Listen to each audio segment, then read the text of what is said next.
नमस्कार दोस्तों, इस वीडियो में हम उड़ान कंपनी के बारे में विस्तार से जानने की कोशिश करेंगे। जानेंगे कि उड़ान किस प्रकार की कंपनी है, उड़ान की स्थापना कब हुई और उड़ान 26 महीने में कैसे ही यूनिकॉर्न कंपनी बन गई और यह किस तेजी से ग्रो कर रही। साथ ही देखेंगे कि इसकी वर्तमान स्थिति क्या है। तो यदि आप उड़ान के बारे में विस्तार से जानना चाहते हैं तो इस वीडियो को अंत तक जरूर देखिएगा। और हाँ, यदि आप हमारे चैनल पर पहली बार आए हैं तो चैनल को जरूर सब्सक्राइब कर लीजिएगा, साथ ही बेल आइकन भी प्रेस कर लीजिएगा ताकि आने वाले हर नए वीडियो का नोटिफिकेशन आपको फ्री में मिलता रहेगा। तो देर न करते हुए वीडियो को स्टार्ट करते हैं। दोस्तों, उड़ान कंपनी की शुरुआत फ्लिपकार्ट के 3 एक्स एम्प्लॉय रहे अमोद मालवीय, वैभव गुप्ता और सुजीत कुमार ने 2016 में बेंगलोर से की थी। अगर बात करें अमोद मालवीय की, तो अमोद मालवीय ने फ्लिपकार्ट में लगभग 5 वर्षों तक का कार्य कर रखा था और यह आईआईटी खड़गपुर से बीटेक की डिग्री रखते हैं। साथ ही इसके दूसरे संस्थापक वैभव गुप्ता की बात की जाए तो वैभव गुप्ता ने भी फ्लिपकार्ट में लगभग 3 से 5 वर्षों तक का कार्य कर रखा था और इन्होंने भी आईआईटी दिल्ली से कंप्यूटर साइंस में बीटेक की डिग्री और साथ ही वर्जीनिया यूनिवर्सिटी से इन्होंने एमबीए की डिग्री हासिल कर रखी है। वहीं इसके तीसरे संस्थापक सुजीत कुमार की बात की जाए तो सुजीत कुमार ने भी फ्लिपकार्ट में लगभग 3 वर्षों का काम कर चुके थे और साथ ही यह भी आईआईटी दिल्ली से मैकेनिकल इंजीनियरिंग में बीटेक की डिग्री रखते थे। इन्होंने फ्लिपकार्ट की जॉब छोड़ दी थी और फ्लिपकार्ट की जॉब छोड़ने के बाद ये अलग अलग कंपनियों में या खुद की बिजनेस करने लगे थे। लेकिन कुछ वर्षों के अंदर ही इन तीनों लोगों ने एक साथ बिजनेस करने का निर्णय लिया, क्योंकि इन लोगों ने देखा कि मार्केट में एक ऐसा गैप है जो कि अभी तक किसी ने फुलफिल नहीं किया। इन्होंने देखा कि जो B2C प्लेटफॉर्म है या B2C जो मार्केट है वहाँ पर ऑलरेडी बहुत बड़ी संख्या में लोग अवेलेबल हैं, जैसे फ्लिपकार्ट, अमेजन या मिंत्रा। ये ऐसे प्लेटफॉर्म हैं जो पहले से ही मार्केट में अवेलेबल थे। लेकिन B2B सेगमेंट में स्पेशली अगर हम बात करें SMEs, स्मॉल मीडियम इंटरप्राइज, तो उस सेगमेंट में भारत ऐसी कोई कंपनी 2016 तक नहीं थी जो बहुत बड़े लेवल पर हो। इसीलिए इन्होंने इसमें एक मार्केट गैप देखा और साथ ही यह भी देखा कि जो एसएमई सेक्टर है यह ऐसा सेक्टर है जहां पर लगभग 6 करोड़ से भी ज़्यादा लोग काम करते हैं, जिनको नौकरियां मिली हैं। और इन्होंने यह भी देखा कि अपना जो हम बिजनेस स्टार्ट करेंगे वह ऐसा बिजनेस होना चाहिए जो भारतीय फ्लेवर में हो, इंडियन फ्लेवर में हो। मतलब यह है, आपने उड़ान कंपनी का जब लोगो देखा होगा तो उसमें आपने देखा होगा उड़ान कंपनी का लोगो बहुत आसान है और साथ ही इसका नाम, जैसे आपको मैं बोल रहा हूं, इसका नाम भी बहुत आसान है, उड़ान। तो दोस्तों, इन तीनों आइडिया को एक साथ लेने के बाद इन्होंने इस आइडिया को अपने अन्य साथियों में जो उसके साथ शेयर किया जो फ्लिपकार्ट में पहले से काम कर रहे थे, जिसका नतीजा यह रहा कि कंपनी को लॉन्च करने से पहले इनको $10 मिलियन की फंडिंग मिल चुकी थी।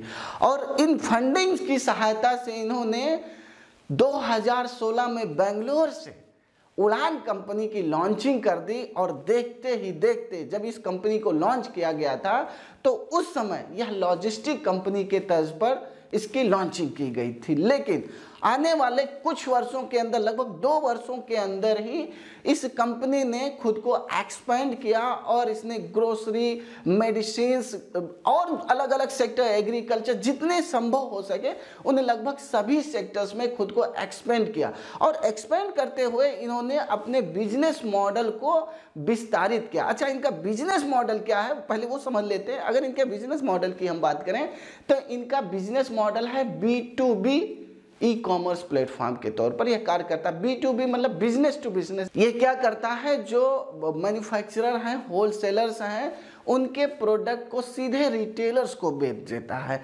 मतलब यह है, मान लीजिए आपके पास छोटी सी दुकान है, किराने की दुकान है, तो आप क्या करेंगे, आप मार्केट जाएंगे, वहाँ से जो डिस्ट्रीब्यूटर है उससे सामान खरीद कर लाएंगे, उसके बाद बेचेंगे। लेकिन यह कहता है कि ऑनलाइन हमारे वेबसाइट से आप आइए, खरीदिए, हम आपको सस्ते से सस्ता देंगे और सीधे मैन्युफैक्चरर और होलसेलर से उठाकर आपको हम सामान देंगे। डिस्ट्रीब्यूटर का काम ही नहीं है।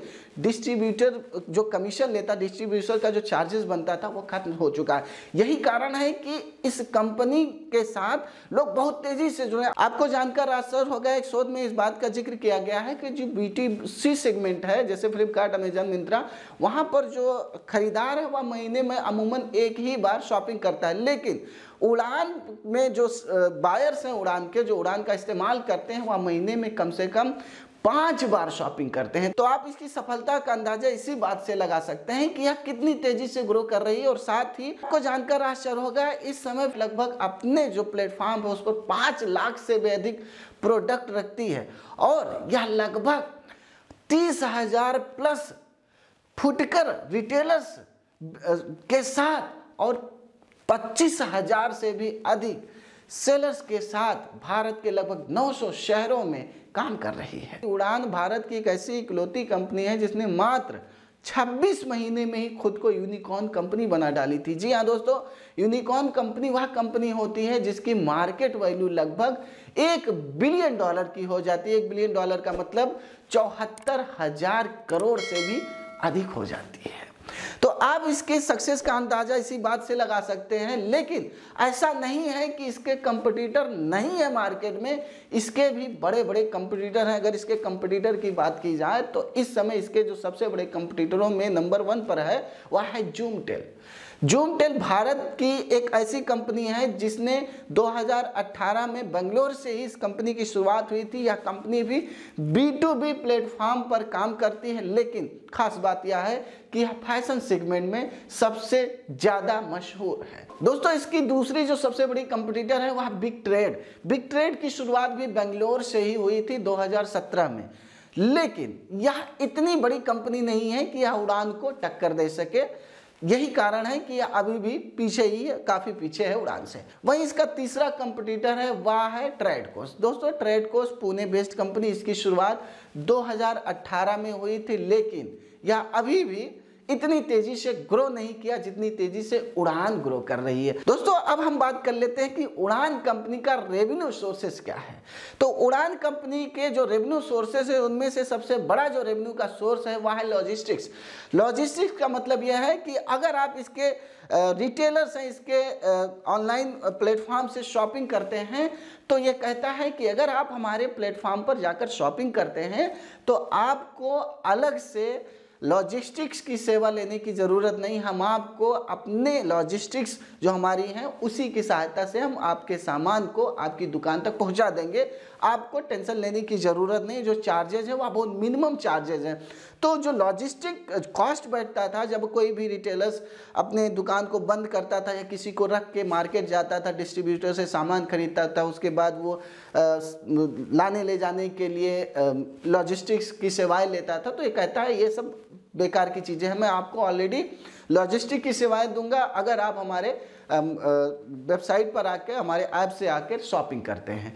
तो ये 2 चीज़ें बच जाती हैं रिटेलर्स की। सबसे बड़ी बात यह है कि वो अपनी दुकान पर ही रहता है और उसके दुकान पर ही ऑलरेडी बैठे बैठे सामान आ जाता है और उसको जाने की ज़रूरत नहीं होती है, बहुत ज़्यादा परेशान होने की ज़रूरत नहीं। तो यह जो रेवेन्यू सोर्सेज है जो लॉजिस्टिक की सेवाएं देता है, इससे अच्छी खासी रेवेन्यू इसको प्राप्त हो जाती है। वहीं इसका दूसरा रेवेन्यू सोर्स है वह है वेयर हाउस सर्विसेज। दोस्तों, यह वेयर हाउस की सुविधा देता है। वेयर हाउस का मतलब यह है कि मान लीजिए कोई रिटेलर्स है, उसके बाद स्टोर की क्षमता नहीं है और कोई स्पेशल फेस्टिवल आने वाला है जहाँ पर प्रोडक्ट की डिमांड ज़्यादा होने वाली है, तो वो क्या कर सकता है, इसके प्लेटफॉर्म पर जाकर शॉपिंग करे और इसी के वेयर हाउस में उसको रख सकता है।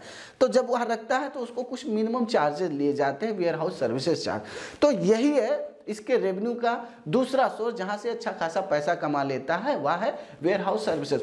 वहीं इसका तीसरा जो सबसे बड़ा सोर्स माना जाता है वह है क्रेडिट सुविधा। क्रेडिट सुविधा का मतलब यह है कि अपने जो रिटेलर्स उनको लगभग 5 लाख का एडवांस क्रेडिट देता है कि आप 5 लाख तक के सामान को एडवांस में खरीद सकते हैं।